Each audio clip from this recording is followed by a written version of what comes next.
din kay Sir Jerry Potencio. Ito mga mababait na tropa ng Pampanga. Maraming salamat, sir. Medyo ngayon paghahanda na rin para sa nalalapit na first lap namin ng CPR sa South. Kaya yung ibon dapat kondisyon na rin. May panglaban tayong 12 ibon, pero bali BBC, PPC, NLFC, tapos ito CPR. Bali 4 na club, pero ngayon di pa ako sumasakay sa BBC dahil kung alin yung medyo kulila doon na naka-banded sa mga club ko, dahil lahat ng inilipad ko ngayon club banded at young bird.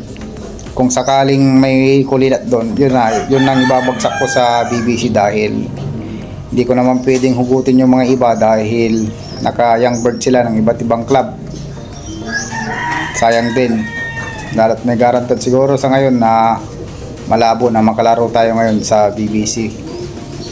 Pero yun nga lang, kung may talaga hindi makasabay dun sa mga ibon ko, syempre medyo nakalayo na yung mga ibon kong iba, ibabalik ko na lang sa BBC kung sakali. Pero siguro makapaglaro tayo ngayon sa BBC Pangasinan pag itong summer na nila, dahil may young bird tayong, bali may 10 tayong young bird. Kung ilan nang matitira doon, ayun ang panglaban natin. Ngayon madaming magagaling ngayon, sobrang bibilis ng mga ibon. Shoutout din kay Sir Gary Look na may palipad din sa akin, ibon sa akin, galing din sa akin yung breeder niya. Tapos yung mga tropang Mindoro kay Sir Kevin Loreto, shoutout sir.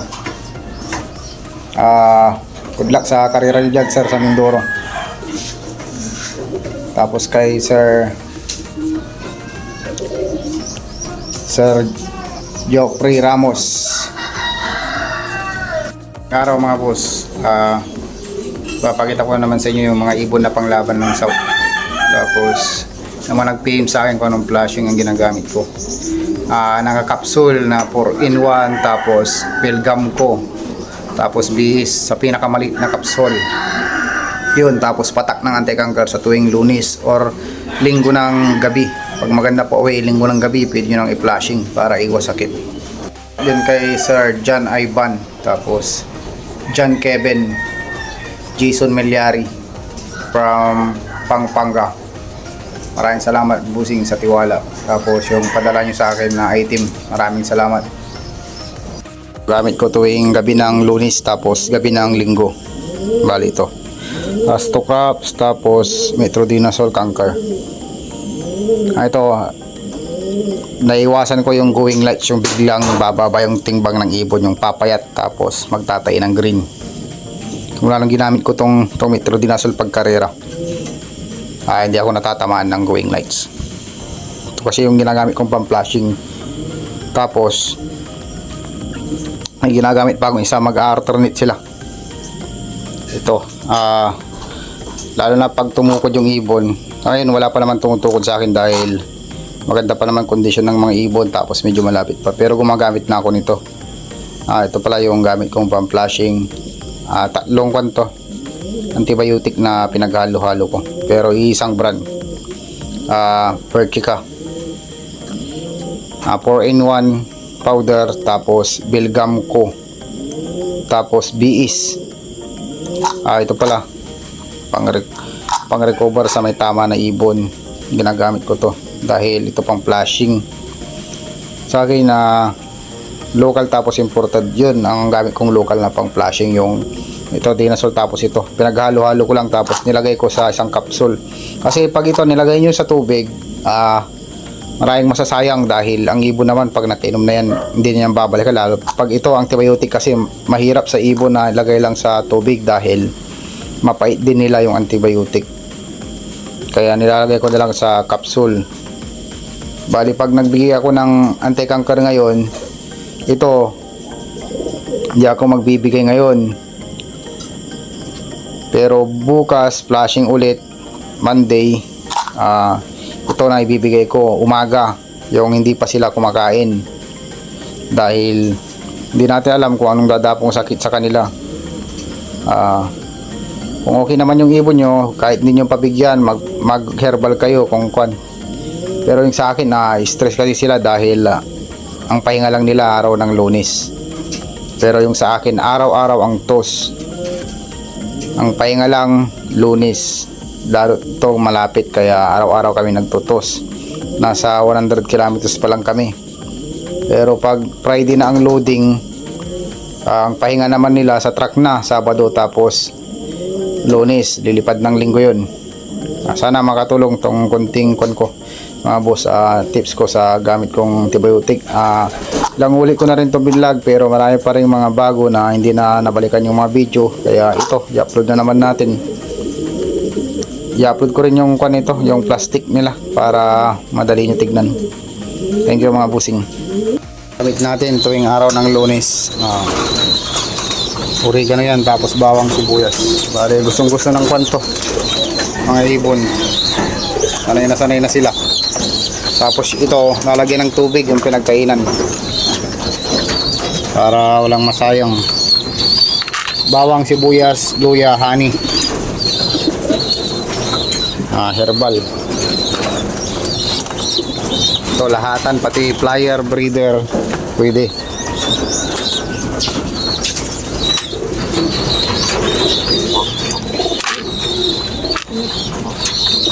Ito yung mga bago na naman na inakay. Bali 2 days pa sila dito, tapos i-check ko na. Yung last na inakay, nasa taas na, nakabuilding na. Ito mga pang south, tapos pang north. Maganda. Iba dito kay Pare Wilmer na lahi. Ito mga crack 52. Ito kay Pare Wilmer, itong itim. So sanay na din sila. Ito naman pang BBC North. Oh, yan, sanay sila dyan nakainin. Tapos yung pinagkainan nila, doon ko ilalagay yung tubig.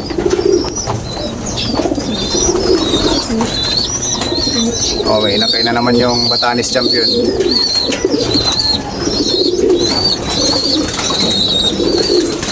Yung mga kak at hen, kinokondisyon ko rin. So yung mga kak at hen na breeder ko, bali kinokondisyon ko na para maisa lang din, papalit ko sila dito. Yung mga panglaban natin mga boss, ito yung laging nauna sa akin. Bali sayang, diretso na sanang panalo sa pooling, kaso sobrang kulit. Bali 3 minutes na naman sinayang niya nung nakaraan. Nag 1-2 plus, nasa 1-270 pa, pero pumasok nasa 1-230 na lang. Ito yung anak ni Angel, tapos Pearl George. Bali namana niya yung ugali niya sa mga magulang niya. Medyo may kakulitan pag ganitong malapit.